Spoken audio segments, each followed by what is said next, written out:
So I'm preparing my evening meal. I've got a rump steak and it was quite surprisingly fatty. I've cut off the gristly bits, as you can see.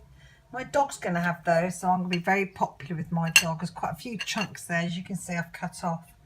And I'm left with a much leaner piece of steak.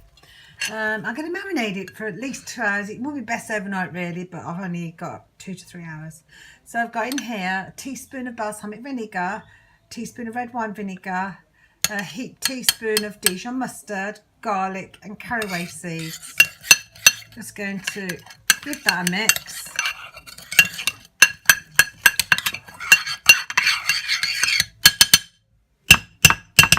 Sorry about the noise.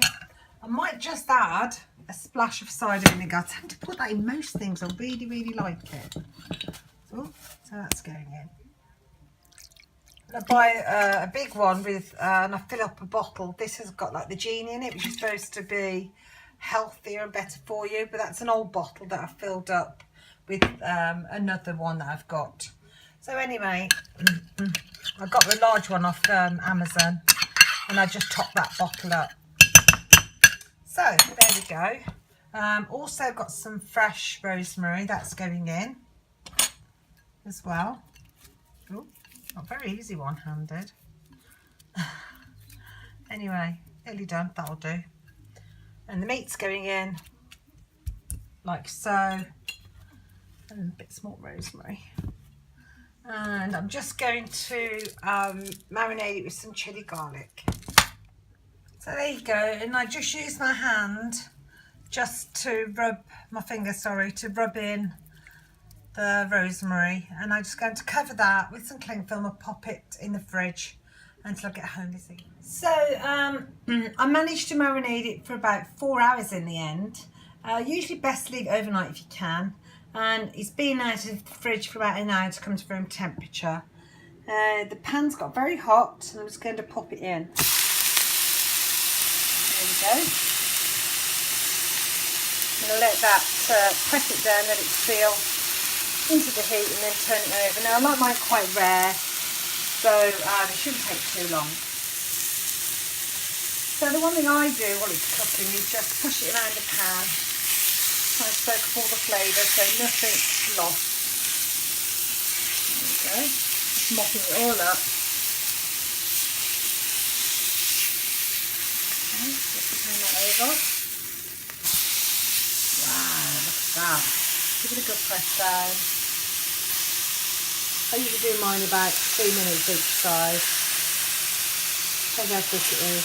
I usually have to fill it, but this was reduced in Tesco, that's why I've got a rump. And that's why I had to cut some off earlier for the dog, so he's very happy.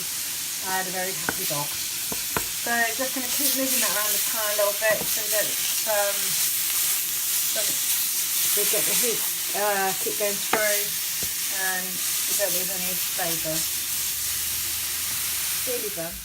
So I'm feeling quite hungry today, so I've got a large mushroom filled with some of the Eat Clean cheese. I got that from Lidl by recommendation of one of the members on the No Count Friends group, and it's lovely. Tastes just like dairy, really like it.